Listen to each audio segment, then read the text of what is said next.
fa iresaka ny club amin'ny GNVB eo amin'ny taranja basketball kosa indray sika manomboka eto fiara-miasa ny zareo avy eo amin'ny gendarmerie pirenena amin'ny taranja basketball sy masovosonoary dia nahazo fitaovana avy amin'ny masovoan'ny Chine miasa Somonety Madagasikara iry zareo avy eo anivon'ny gendarmerie pirenena ho an'ity taranja basketball ity tafiditra ao anatin'ny fiara-miasan'ny rotota izany hoentina indrindra hanatsarana ny ekipan'ny GNVB eo amin'ny taranja basketball.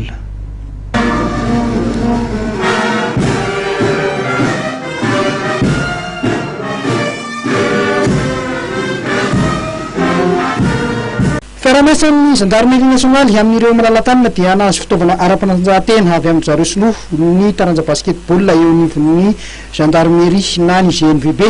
Tototsany alakamisy teo nitetsy amin'ny toby général Philibert Ramarla Betongolo ny fanoloana ireto fitaovana ireto izay mitetina 2.0 tapitrisa ariary avy amin'ny Masovo Sinoa sy lela vola 4 tapitrisa ariary avy amin'ny orinasa Baolay.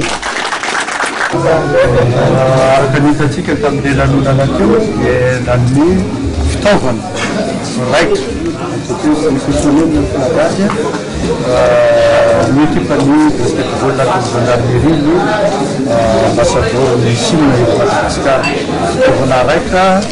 nidina teto Madagasikara izay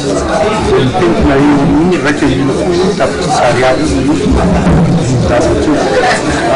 tsara marina ankoatra ny fizavatra tsika oentim-bahoaka ny Chine manampy ny gendarmerie na eo amin'ny lafiny fitamina zany makany Chine misy stagiaire gendarmerie maromaro any Chine amizao ary manampy koa fampitaovana hafa atao anatin'ny gendarmerie satria ny fampitaovana ny gendarmerie amin'ny basketball entina hiatrika ny cycle-ndreo atao filohan'ny repoblika dia atao ananaka araky ny fatatareo atoato ka dia mbola manorina zany aho ny fisoarana fipatantelena remerciement amin'ny repoblika eto Chine sy Ramatoa ambassadeur ny Chine eto Madagasikara. Fatanitsika tsara fa ny ekipa ny basketball ny gendarmerie dia hatramin'izay mifonana tamin'ny taona 2010 dia mitazona hatrany ny laharana eny voalohany ihany eto amin'ny fédération eto amin'ny Mosy.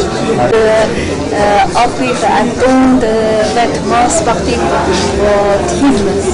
de basketball gendarmerie et je souhaite bon courage et bonne note.